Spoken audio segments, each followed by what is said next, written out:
Hi, Aubriana Rose here.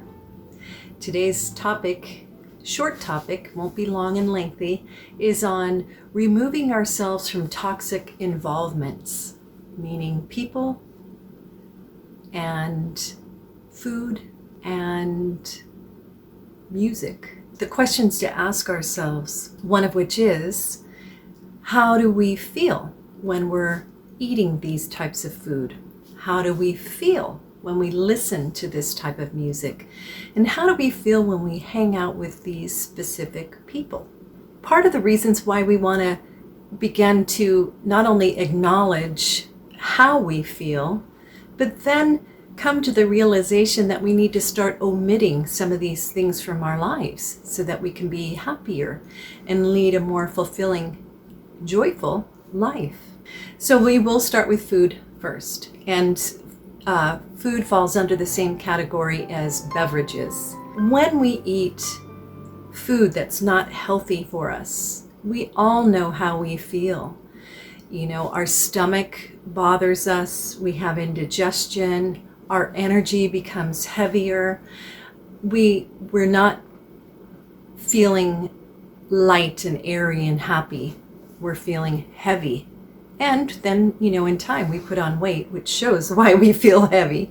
Our energy feels heavy, therefore the body begins to gain weight as well. In addition to food, it's also chemicals such as cigarette smoking, marijuana. A lot of people smoke marijuana for medicinal reasons, but some do it recreationally, and they smoke so much that they just become lethargic, and it's like their life just doesn't have clarity. Cigarette smoking, marijuana, other substances, in addition to food and drink, really should all be lumped into the same category, as well as alcohol. How do we feel when we listen to certain types of music?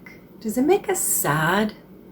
Does it just put us in a different time in our life when we may have been with someone in our past and it reminds us of this person? Is it a healthy remembrance of this person?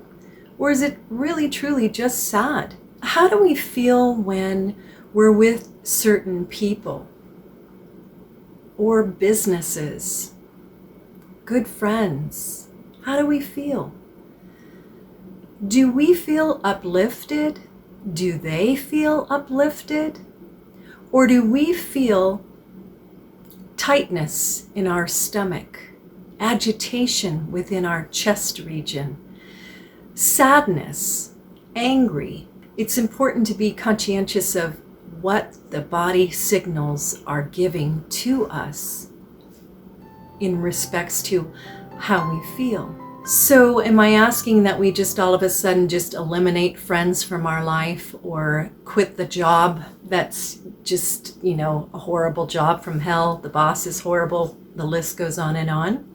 No, that's not what I'm asking. However, what I am recommending and suggesting is that once we do become conscientious of it, we can start to make baby steps in improving our life. For instance, for myself, when I started recognizing patterns with friends that I had, very dramatic friends, very negative friends, obviously those are not friends that uplift us. So did I just write them out of my life overnight? Absolutely not. But I did have more gaps. I didn't have as many gaps in my schedule. I had other things to do when these friends would call. Oh, I'm sorry, I already have other plans. So think of different creative ways to slowly excregate, slowly pull yourself away from toxic friends. What is it going to do for you when you start eating healthier, start having better friends in your life? It's going to liberate you. Now, why is it going to liberate you? Why is it going to make you feel more powerful? Because you've had enough self-respect in yourself to recognize that you don't want this anymore.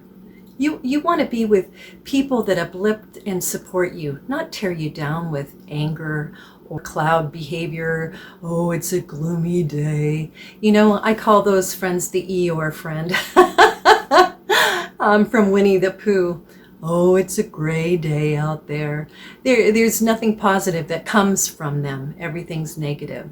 So we start empowering ourselves, liberating ourselves when we are conscientiously aware that we need to have better friends in our life.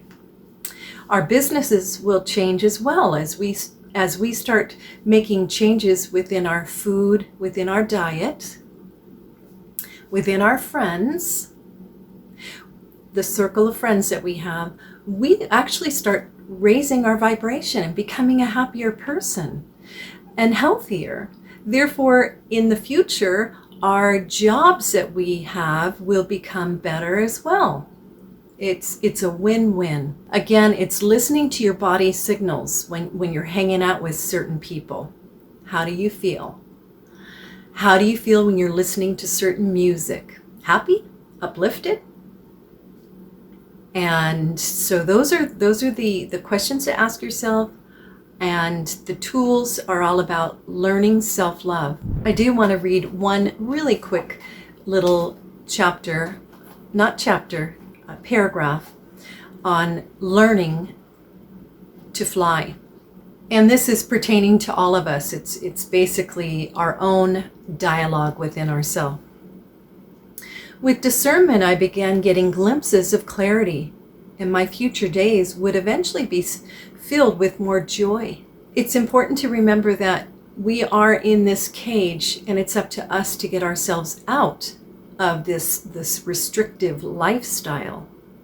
So as I continued learning more about myself through self-discovery, things began easing up in my life. It was vital that I took full responsibility for the things happening in my life, and that it was me setting myself up for failures. I needed to have the knowledge, therefore wisdom, of understanding that in order to have a life that was filled with joy, it was up to me to make those changes. So you can continue the same patterns if you want, and that's your choice. So you have the opportunity to have your life filled with drama or freedom. I'm really truly grateful to have you guys visiting my website to learn more about the books Free Me From My Cage, Learning to Fly, and Flying in Love. My children's series, books of 4, are almost ready to be produced, and I'm really excited about that. I'm not going to put it out there right now as far as the names of the books. I want it to be a surprise to everyone when they're ready to be all published at the same time, and it's just so exciting for me. All right, my beautiful soul family, I love you so much. Thank you so much for visiting. Please make comments, like this video, only if you like it, of course, and then subscribe. A lot of people don't realize that they can subscribe to the channel. That way you get notification when I upload another video. All right, my beautiful soul family, I love you so much. Bye.